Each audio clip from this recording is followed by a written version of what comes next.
ചേർത്തല സ്വദേശി ബിന്ദു പത്മനാഭനെ കൊലപ്പെടുത്തിയ കേസിൽ സെബാസ്റ്റ്യന്റെ കസ്റ്റഡി അപേക്ഷ നാളെ പരിഗണിക്കാൻ മാറ്റി. വിയൂർ ജയിലിൽ കഴിയുന്ന സെബാസ്റ്റ്യനെ ഇന്ന് ചേർത്തല കോടതിയിൽ എത്തിക്കാൻ കഴിഞ്ഞിരുന്നില്ല. ഇതേ തുടർന്നാണ് കസ്റ്റഡി അപേക്ഷ പരിഗണിക്കാൻ മാറ്റിയത്.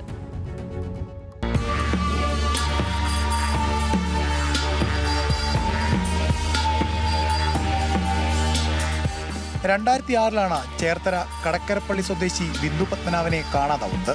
ക്രൈംബ്രാഞ്ച് അന്വേഷണ സംഘം കോടതി നൽകിയ റിപ്പോർട്ട് പ്രകാരം ബിന്ദു 2006 തന്നെ കൊല്ലപ്പെട്ടു. കൊലപാതകത്തിന് പിന്നിൽ സെബാസ്റ്റ്യൻ തന്നെയെന്നാണ് അന്വേഷണ സംഘത്തിന്റെ നിഗമനം. റിമാൻഡിൽ കഴിയുന്ന സെബാസ്റ്റ്യനെതിരെ കൊലക്കുറ്റം ചുമത്തിയ അന്വേഷണ സംഘം കഴിഞ്ഞ ദിവസം ജയിലിലെത്തി അറസ്റ്റ് രേഖപ്പെടുത്തി. ഏറ്റുമാനൂരിലെ ജൈനമ തിരോധാന കേസിലാണ് സെബാസ്റ്റ്യൻ വിയൂർ ജയിലിൽ റിമാൻഡിൽ കഴിയുന്നത്. സെബാസ്റ്റ്യനെ കസ്റ്റഡിയിൽ വിട്ടു നൽകണമെന്നാവശ്യപ്പെട്ടാണ് ക്രൈംബ്രാഞ്ച് കോടതിയെ സമീപിച്ചത്. ബിന്ദുവിന്റെ മൃതദേഹം കണ്ടെത്താനും കൂടുതൽ ചോദ്യം ചെയ്യാനുമാണ് കസ്റ്റഡിയിൽ ആവശ്യപ്പെട്ടത്. കസ്റ്റഡി അപേക്ഷ പരിഗണിക്കാനിരിക്കെ സെബാസ്റ്റ്യനെ ഇന്ന് കോടതിയിൽ ഹാജരാക്കാൻ സാങ്കേതിക പ്രശ്നങ്ങളുണ്ടെന്ന് ചൂണ്ടിക്കാട്ടി അന്വേഷണ സംഘം കത്ത് നൽകി. തുടർന്ന് കസ്റ്റഡി അപേക്ഷ പരിഗണിക്കുന്നത് നാളത്തേക്ക് മാറ്റുകയായിരുന്നു. 7 ദിവസം കസ്റ്റഡിയിൽ വേണമെന്നാണ് അന്വേഷണ സംഘം ആവശ്യപ്പെട്ടിരിക്കുന്നത്. അതേസമയം അന്വേഷണ സംഘത്തിനെതിരെ ആരോപണവുമായി ആക്ഷൻ കൗൺസിൽ വീണ്ടും രംഗത്തെത്തി.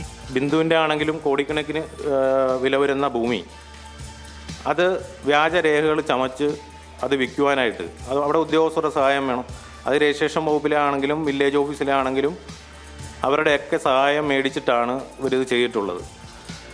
അത് അവിടെ തീർന്നു. അത് ഒരു കൊലക്കുറ്റം ചുമത്തുന്നതിലേക്കോ ശാസ്ത്രീയമായ അന്വേഷണങ്ങൾ നടത്തുന്നതിലേക്കോ വന്ന് പോകാനായിട്ട് സാധിക്കാതെ വന്നത് ഇവരുടെയൊക്കെ ഇടപെടലുകൾ മൂലമാണ്. സെബാസ്റ്റ്യനെ കസ്റ്റഡിയിൽ വാങ്ങുന്നതോടെ നിർണായക വിവരങ്ങൾ ലഭിക്കുമെന്നാണ് അന്വേഷണ സംഘത്തിന്റെ നിഗമനം. ചേർത്തല സ്വദേശി ഐഷയുടെ തിരോധാനത്തിലും സെബാസ്റ്റ്യൻ സംശയത്തിന്റെ നിഴലിലാണ്. ബിന്ദു പത്മനാഭന്റെ മൃതദേഹം സംബന്ധിച്ച നിർണായക വിവരങ്ങൾ ലഭിക്കുമെന്ന പ്രതീക്ഷയിലാണ് അന്വേഷണ സംഘം.